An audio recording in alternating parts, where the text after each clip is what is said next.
And welcome to a new video, and in this video we are going to discuss about what an environment variable is, how we can make our lives easier just by mere understanding them.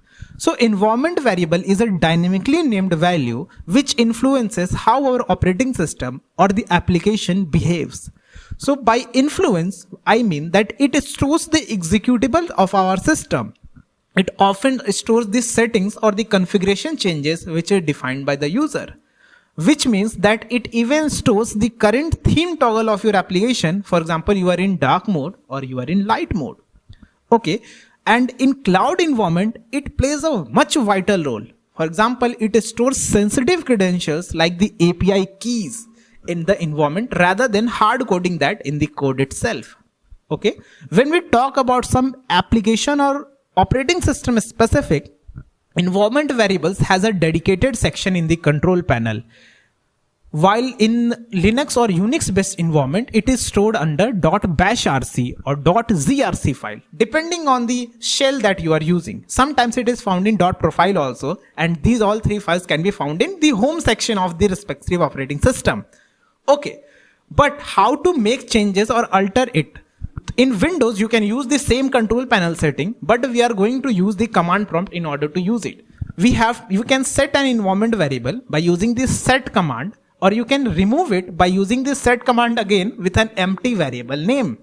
The variable name then the variable values follows after the set word. Okay, but in Unix or Linux system, you have to use the word export. Export, then the variable name and its value will be used to export or save it. While in order to remove it, you have to use unset commands, quite contradictory to Windows. Okay, and now what are the use cases of the environment variable? The first one is setting up aliases. For example, in order rather than typing long commands or long text repeatedly multiple times, you can store it as the environment variable in your bashrc or the command prompt that we just told. Okay. Now, some modules, some Python or some other programming language provides certain modules in order to fetch values from the environment variable itself rather than hard coding stuff. So you can type your specific credentials just like the cloud environment in your local home system as well. But from a cybersecurity standpoint, you have to understand the environment variables, because some programs, some malwares exposes the information by fetching it from the environment variable, exposing such developer or API keys or developer stored credentials to the end user. So it's not much vary. And second thing, that some malware often use the environment variables to explore or run some malware which could be done by instant. So this could be also prevented there. So that's all about the environment variables. It is much comparable to the dot files you also heard that used to store specific credentials.